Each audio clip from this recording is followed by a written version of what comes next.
Okay, so Keith, here we want to take this a step further, and this is getting into the real meat and potatoes of it now. So, this is an important concept that'll be very valuable to you now that just to review, we've done a lot of things that seem difficult, but they're very easy if we just review. We spelled chords with major and minor thirds. Pretty much all chords are spelled with major and minor thirds. So if you know the formula for how to spell chords, you can spell them with major and minor chords. Now that's fine for figuring out notes, but if you relate them to keys, that's where it becomes really valuable. So let's take a look here. Remember, we did key signatures, and the key of C was no sharps and no flats, right? So let's go to the key of F, which has one flat. Only because it's easier to write on the staff and in F than it is C, because then I don't have to use the ledger line. So we're going to work in the key of F. Well, know that if we start on F, we give numbers to the scale notes, right? So 1, 2, 3, 4. Now this is B flat, remember? 5, 6, 7, and then right back to 8. Okay. So this is 1, 2, 3, 4, 5, 6, 7, 8. Now not secret, but the trick I want to show you is that if we just put all what is called diatonic notes in thirds on top of the scale steps, just like this. And remember, to make thirds, they're going to be in all lines or all spaces. And we let the key signature take care of things. In other words, every B is flat. Okay, and then this is, we'll need two ledger lines here, A and then C. And let the key signature take care of things. It always sets up the same relationship. The one chord, the one built on the root, is always a major triad. Always. The 2 chord is always a minor. Sometimes they write small. In traditional theory and stuff, they write small letters, but it really doesn't matter that much. Just memorize this. The 3 chord is always minor, and that's if you use diatonic notes. The 4 chord is always major triad. The 5 chord is always major. The 6 chord, oh, that's 7. I wrote a 7 there, sorry. The 6th chord is always minor, right? The 7 is always diminished triad now, mind you. So all the 3-note chords, I guess we don't need that octave one up there. I'll just take that F back down. And then it goes back to F, okay? So just playing the notes in the scale, building chords on thirds, right?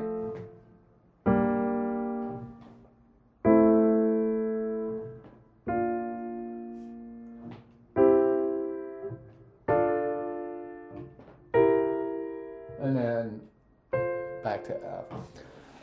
Those are the quality of chords that you're always going to get in every major key. So if I want to spell these chords in, let's say, G has one sharp. Let me put my sharp in the key signature here. Remember, to tell what key you're in, one note above the last sharp. Now, we start on G. So these, without even thinking about it, without even having to analyze them, I can tell you that this chord right here, B, D, and F sharp, is a B minor chord. I let the key signature spell the chord for me. The 3 chord in every major key is always minor. I'm going to go down and, I think G, A, B, C, D. Oops, I missed that one. I put it on the wrong one there. And this will be D. This is the 5 chord. D, F sharp, and A. So you see, you can spell chords with key signatures. It's a lot easier, I think, especially I'm going to drop down an octave here. The next note would be E, but if we drop it down an octave, well, E, G, B, that's the sixth chord in G is E minor, then F sharp diminished, and then back to G. Okay, so there you have it. So if someone says, I need to spell a G minor chord, well, there's a couple things you could do. You could go, okay, well, G is 2 in F. So if I put one flat in the key signature and I just stack up thirds, that'll spell a G minor for me. You could do all sorts of stuff, like or you could, how do I spell a D minor chord? Well, a D minor chord is the 2 chord in C. So if we make another key signature, no sharps, no flats, we have C, E, G, right? And then D, F, A. Oh, okay. How do I spell E minor? You can just visualize it like this. How do I spell F? How do I spell G? And just let the key signature make it. Just remember, it's always major, minor, minor, major, major, minor, diminished triad, and then, of course, back to major. Okay, so that's how it works for triads. Now, I want to think which way I want to go here. You know the numbers. Okay, so how do you use this? Well, this is good. One, it works with notes and with key signatures to transpose melodies. But I think for now we'll work with just chords because that's what most players work with. So let's say, for instance, and we'll do a simple example. Let's say, for instance, you have a tune. And there's hundreds of tunes, obviously. But if I play this in F, so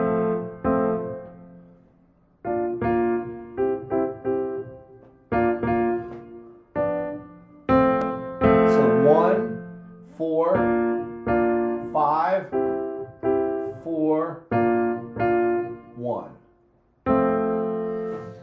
So now that was an F chord. And by the way, I'll teach you how to write rhythm and stuff, but it's not that important right off the top once you get this under your belt. So I just played them in root position. And remember what root position was is the first note of the chord is on the bass of the chord. I went like that, then I went to B flat, then I went to C, then I came back to B flat. And by the way, I didn't really need to put that accidental in there. It's in the key signature. And then I went back to the 1 chord.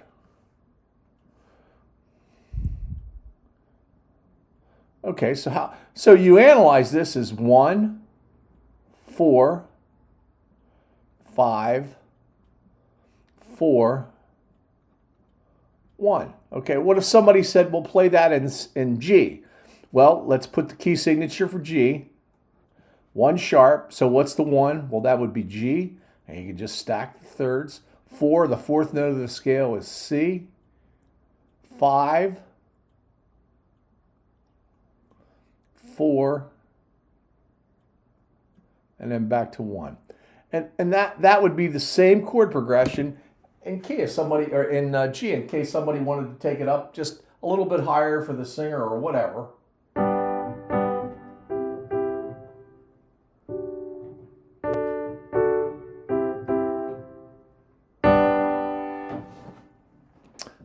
You can do that in any key. I mean, if you wanted to do it in B flat, and I'll do one more. We'll do a couple more examples just so you kind of get the idea.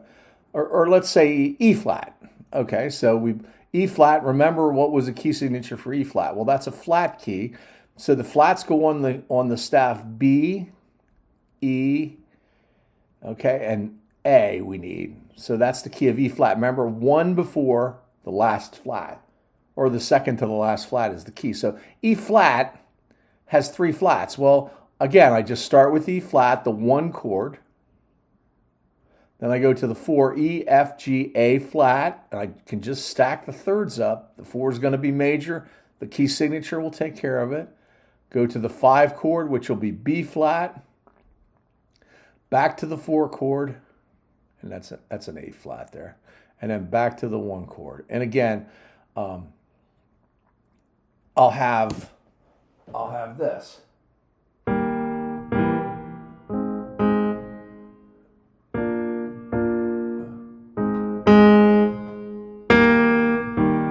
There's my E flat, there's my A flat, there's my B flat,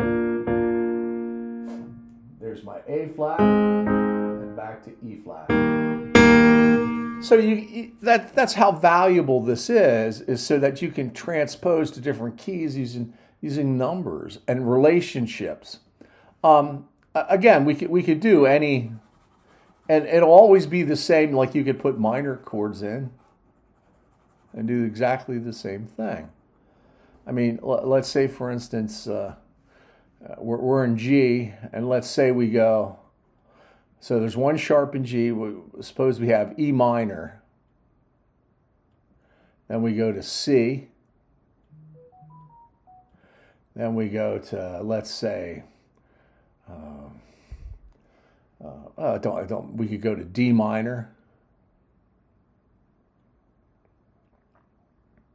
Or D7, I'm sorry. And then let's go to G. So this would be 6, which is going to be minor. E, G, B, that's going to set up a minor. This is going to be 4. This is going to be 5, which is D. And then this is going to be 1. So it's going to be like this. Right? E minor. Then we're going to go to C. I go up an octave. Then we'll go to D, way down. And then we'll go to G. Now, if you wanted that, let's say in C. Well, C has no sharps and no flats. So the 6 is going to be A minor. Right? Then we need the 4 chord. Well, what's 4 notes up from C? Well, that's F, no sharps, no flats. Just stack up your thirds. Let me get rid of that note there. I got a miscellaneous note there. Then we went to 5, which is G. And then we went to 1, which is going to be C. So there's the same progression, 6, 4, 5, 1 in C. So we have A minor, right? Then we have F. Then we have 5, and then we have 1. And you can do that in any key, just using the key signatures. So how's this valuable? Well, a lot of times you'll go play setting in with somebody, and somebody will say, well, what song are we going to do? Well, I don't know that. Well, give me the first couple changes. They may go 1, 6, 2, 5, 1. And then all you have to do is say, what key? And if you got all these under your belt, you're home free. You'll start to hear the changes. So you'll hear common things too, like obviously that 4, 5, 1. Now, just a couple things. I made these all in root position. Remember, like just kind of a side note, if we're in G here and we're playing a G chord,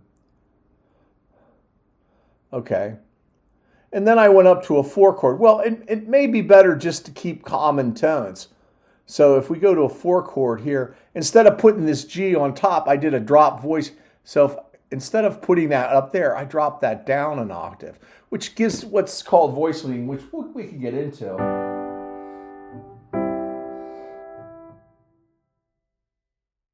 And then let's say we go to a 5. This is 1, and this is 4. And then let's go to a 5. Well, the 5 chord is G. So you can, knowing the notes here, you can move the notes to the next closest note and keep, this is like a common tone across all the same chords. So it might sound a little better if your voice lead a little bit. Okay, so and then let's say it goes to 5. Well, 5 is going to be D, F sharp, and A. Well, maybe put the F here, the A here, and the D, instead of all these way up, instead of just making it boxy. So there's the 5, 1, and then we go to a 5, which is this.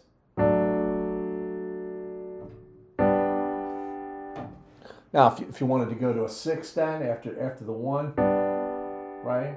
You could go up to here, put the E on top, whatever you want. But the key to this is just knowing that the 1 is always major, the 2 is minor, the 3 is minor, the 4 is major, the 5 is major, the 6 is a minor chord, the 7 is diminished, and then just translating them to every key, or knowing tunes by numbers is like, well, what does it sound like? And you'll start to, as we do a couple tunes, I'll start pointing out real common ones.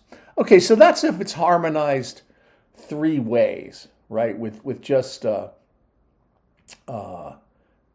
chords. Well, how does it turn out if it's harmonized 4 ways? Okay, so I'll do this one in C. So there's our triad. Okay, no sharps, no flats. Well, the 1 chord is always a major 7th. The 2 chord, remember, as 3 notes, it's a minor. If you added the 4th note, it becomes a minor 7th. And again, we're just stacking the diatonic, the notes relevant to the key. No, and C, there's no sharps and no flats, is always a 2 minor 7. So that's what this is called, 2 minor 7. This is 1 major 7, 2 minor 7. The 3 is E. Again, the triad is minor. If we add the 7th, which is 7 notes above the root of the chord, becomes a minor 7th. So the 3 chord in any major key is always a minor 7th. The 4 chord is a major 7th. The 5 chord, if you stack them up, is always a dominant 7th chord. And that will always tend to pull back towards 1. And we'll talk about that. Everybody gets into this tritone stuff, you know. I'll tell you all that stuff. The 6th chord is a minor 7th. Some people put a dash as a minor 7th. I like that. It's a little good shorthand. And of course, the 7 chord is a minor 7th flat 5, not diminished. Minor 7th flat 5. Okay. So now, you know, one of the things that's valuable for this is these are in blocks and all in thirds. But like if you're trying to, if you're just looking at notes for chords, you know, if you see something like this, like what the heck is this chord? Let's see, which one? F, A, C. Okay, so if I have this here, what is this chord? If you know you're an F, if the piano player is playing it like this and it's voiced like this, well, the trick to it is just put it in thirds. Well, put this F down here. Then we have an A and we have an E. You still have this C. Oh, put this C here. And there you reduce the chord to thirds so you could see that it's an F major 7. Now, you know, when you're playing, if the composer wrote it that way and he has the bass player or the lowest thing in the symphony or the band or the jazz ensemble, the rock ensemble, if they're playing F, it's an F major 7. If they're playing something else, then it's some sort of inversion of it. So remember that. But just if you can't figure out the chords from looking at a piano player playing it or seeing it in notes or tab, the first thing to do is just put it in thirds. Listen to what the bass player is playing. You know, that's how you analyze it. But again, if someone said to you, okay, we're going to play 1 major 7, then we're going to go to 2 minor 7, then we're going to go to 5 7, then we're going to go to 1 major 7, then we'll go to 6 minor 7, and then 4 major 7. And then 1 major 7. Well, in C, that would be C, D, minor 7, G7, C major 7, A minor 7, F major 7, C major 7. Well, what if somebody said, what would it be in G? Well, let's see. G has an F sharp in it. Well, 1 major 7 would be G major 7, A minor 7, D7, G major 7, E minor 7, okay, C major 7, G major 7. What would it be in B flat? B flat major 7, C minor 7. Okay, so I'll put the key signature in for you. So how many flats are there in B flat? Well, 2. B flat and E flat. The key is 1 flat before the last flat. So every chord in this scale, every note in this scale is the B is flat and the E is naturally flat. So 1 is B flat major 7, 2 is C minor 7, 5, 7 is F7, 1 is B flat major 7, 6 is G minor 7, 4 is E flat major 7, and 1 is B flat major 7. So that's how you transpose using notes. You find the number the chord is relevant to the key center, relevant to do, okay? And a lot of guys, and I'll teach you this when we go through some ear training, is they'll say, well, how do you know what key it's in? Well, you can analyze the chords. It gives you a pretty good idea. But sing do. Listen, and if somebody says, sing the primary notes, what are you hearing yourself sing? 90% of the time, you'll be right. You know, there's a couple hard ones, like one that comes to mind is Wichita Lineman. You know, it's an F, but they never play an F chord in it. So, you know, that's one of the things, is start using your ear. But this is how you start to get your head around chord progressions, okay?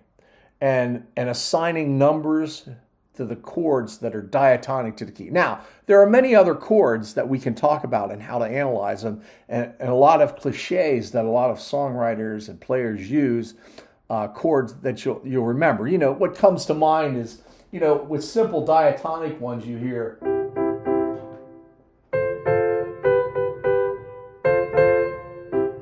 know, the old 1-4-5 stuff, the doo-wop stuff.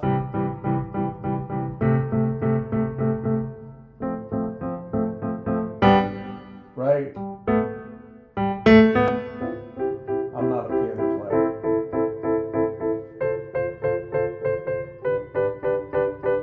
So the 1-4-5 stuff you'll hear all the time, and you'll start to hear those, and then you'll start assigning notes or numbers to them, and you'll remember all sorts of tunes like that. There's a lot of 50s tunes that all go like that, and 60s tunes, and all the 1-4-5, and a lot of country tunes today. It used to be 1-4-5. Now they throw a 6 in quite a bit. You know, so when you're trying to figure out songs and you're trying to figure out the chord changes, now you know the possibilities. Like, what are the diatonic chords? Well, let me check those. Okay, well, I got the first one, it's D. Well, what are the diatonic possibilities of chords that they'll use? And you know, sometimes they use a 2, a 3, a 4, a 5, or 6, not so much 7, you know. But there's all sorts of variations that we'll go to. But this is really valuable, is get the diatonic ones down first and understand their relationship to keys, okay? Just in passing, it also works with notes. You know, if you want to transpose a melody, it works exactly the same way. I'm going to do modes next, okay? Which they usually teach you modes, and of course you use, you know, you've heard Dorian, Ionian, Phrygian, Lydian, Mixolydian, Aeolian, Locrian, and Ionian. And that's all fine and dandy, and they show you their subsets of a major key, and that's helpful with I call them parallel modes, or kind of horizontal. You know, if you use them as a subset of the major with no key change, that doesn't really help you much. I mean, I guess it does, you know, in some ways, but we'll talk about that. It's much better if you know that what are the notes in C major? Okay, what are the notes in C Dorian? What are the notes in C Phrygian? What are the notes in C Lydian? That relationship, understanding that relationship is much more valuable and worth working on. Then we'll get into secondary dominants and analyzing some chords and some tunes. substitutions, a lot of the substitutions, and then the borrowed chords, which why I want to do modes next and show you about modes, because that's where a lot of the substitutions come from. Real common ones like your flat 7/7 substitutions, 4 major, 4 minor chord changes, things like that. Real common things that you hear all the time. So that's what we'll do next. Anyway, I hope this helped, and thanks for listening. If you have any questions, just put it down below. And again, I apologize for my keyboard playing. All right, talk to you soon.